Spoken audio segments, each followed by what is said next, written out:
Hello YouTube, how's everyone doing? It's Professional here. So today I wanted to make another top 5 video for you guys. And if you guys ever want me to do a specific top 5, just let me know down below. I'm always open to fan suggestions. Now today's video is top 5 most pointless things that players do or care about. These are very common things that I notice that a lot of players do or they care about, and they have no purpose, they have no point. They're pretty useless. I'm going to explain each one, and some of these you might have done, some of these you might have seen other people do. They're pretty common, but I'm going to get to the bottom of why they're pointless and why it's just not worth doing them at all. Anyways, let's get started with the video here.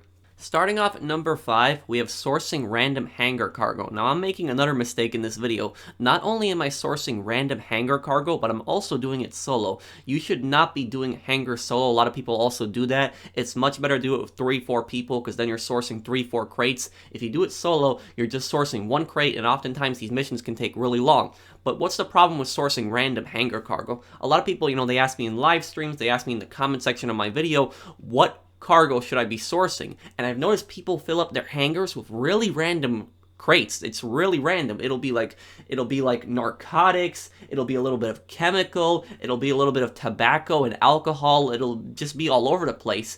And it actually does matter what type of cargo you have. You should be sourcing 50 crates of either chemical, medical, or narcotics. Those are the 3 best ones. They give you the most value at 25 crates and also 50 crates. Those 3, you should source 50 crates of only one type. But a lot of people, they still keep sourcing random hangar cargo. And when you do that, you're actually wasting a lot of time. And not only are you wasting a lot of time, you're also wasting money, because you could have gotten much more money sourcing the other 3.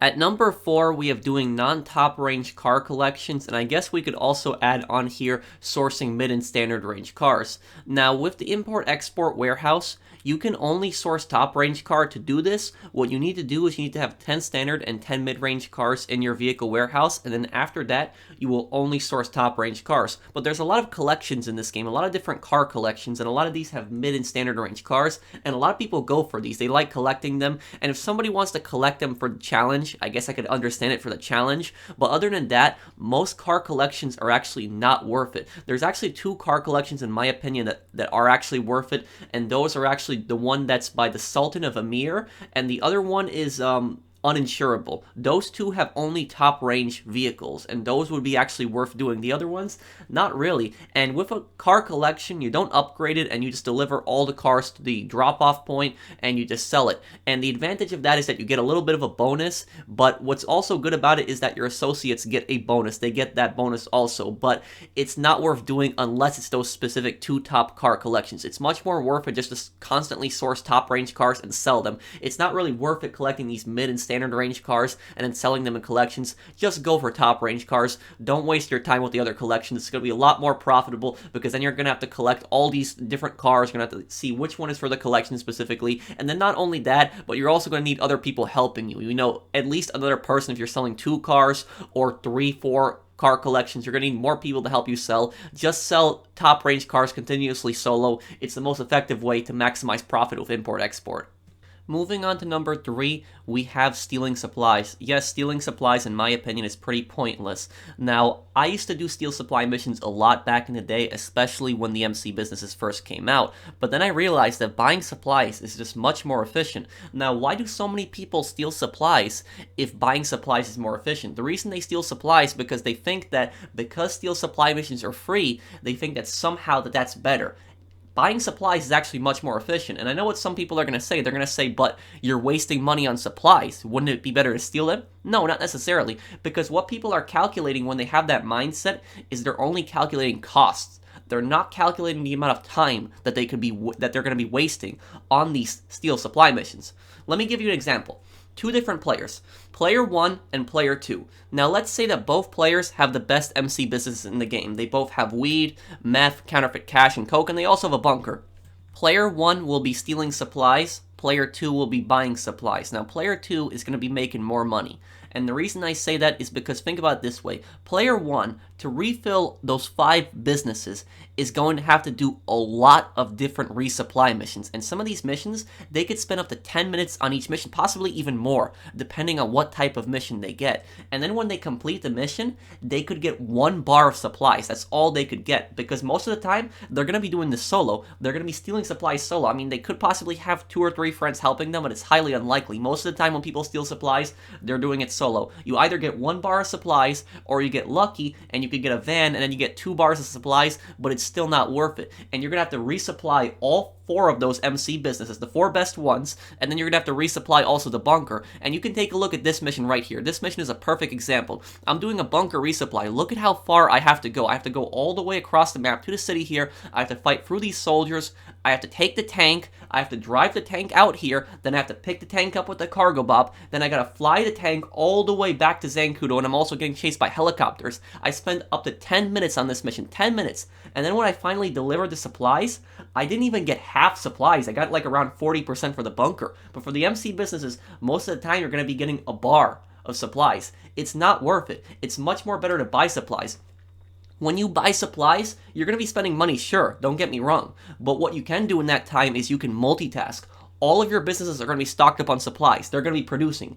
And they're going to be full on supplies when you buy that. In the meantime, you could do different activities. You could do import-export. You could source crates. You could do client jobs, VIP work. It's endless. You could even do heists. There's so many different things that you could do in that meantime. You can multitask and make plenty of money. Don't waste time on these steel supply missions. The only time steel supply missions are worth it, in my opinion, is when you buy a business and you don't have the upgrades. If you don't have the upgrades, then just steal supplies for them. And also, if you only have like 1 or 2 businesses. If you have 1 or 2 businesses, then it's better to steal supplies. But other than that, if you own multiple MC businesses and you own a bunker, buy supplies. Don't waste time stealing. I've been buying supplies for years now, and it's worked out well for me. I've made plenty of money back. Even if you don't plan on selling in populated lobbies, if you sell the cargo, the product from those businesses, you're still going to get plenty of money back. So it's worth it to buy supplies, because in the meantime, that person is going to be making much more money doing all those activities versus the person that's going to be wasting their time stealing all those supplies. At number 2, we have KDR, or kill death ratio, and we could also add in scorecards in here. Now this one, I know a lot of people are going to be arguing with me on this, but there are people who actually care about kill death ratio in this game, in Grand Theft Auto Online. I have nothing against people who like PvP and are interested in it. I'm talking about here specifically people who obsess with kill death ratio and just bother other people who don't care about it. One of my friends does not even play Grand Theft Auto Online and is actually really big into Rainbow Six Siege, and I actually was telling him about GTA Online, and I told him that some people care about kill death ratio, and he actually burst out laughing and told me, people actually care about kill death ratio in this game? Yes, they do. There are people that actually care about kill death ratio in this game. My KD, as you guys can see, it's 1.62, and I could care less if it goes up and down. It does not matter to me.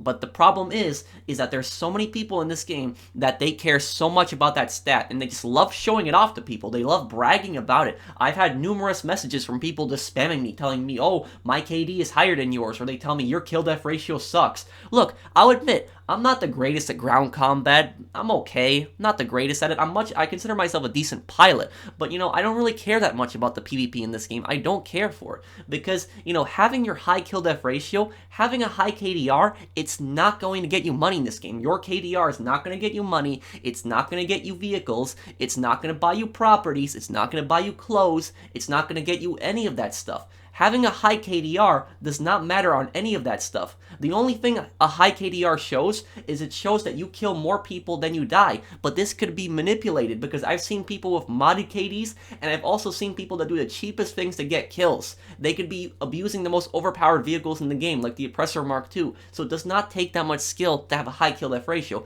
If kill death ratio only counted in adversary modes like this, like specific PvP modes, then people, I guess, could make a point about having a high KD. They could say, oh, I'm good at these modes, I'm good at PvP, I'm good at Team Deathmatch, look at my KD here. That would actually make much more sense. But this is Grand Theft Auto. This is not Call of Duty. And there's also another group of people.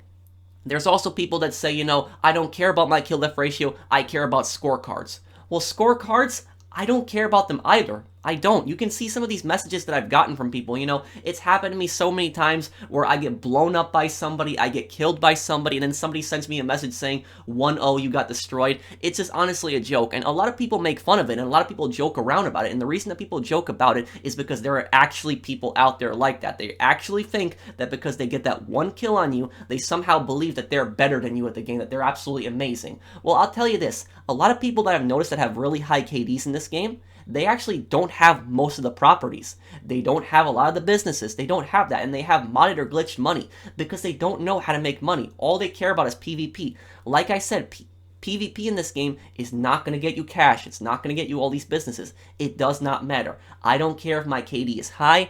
I don't care if my KD is low. It does not matter to me. If you're having a friendly 1v1 with somebody, you know, you're having fun with somebody, you're fighting somebody, then I guess you could say, okay, scorecards matter in this fight, we're having a friendly 1v1, both of us care. But the only people that care about KD and scorecards are the people that choose to care about it. Other people, they act like other people should care about it. One time this guy orbital cannoned me, and then he sent me a picture of it saying 1-0, you got destroyed. I had another time where a guy told me my KD is higher than yours, and I told him I don't care about that, and then he started messaging me, oh, you should care, I'm better than you at this game. I don't care. The only people that care about it are the people that choose to care about it. It is worthless. Like I said, and I'm going to say it one last time, your KD is not going to make you successful in this game. The people that say the point of this game is PvP, they say the point of this game is to have a high KD and have a high scorecard, well, guess what? If that point was true, then your KD and your high scorecard would be able to buy you all the stuff. Money would be worthless. But that's not the case. This is a Grand Theft Auto game. It's not Call of Duty. The point of this game is to be a successful criminal and run a criminal empire. And the number one most pointless thing that people do in GTA Online is destroying cargo and product.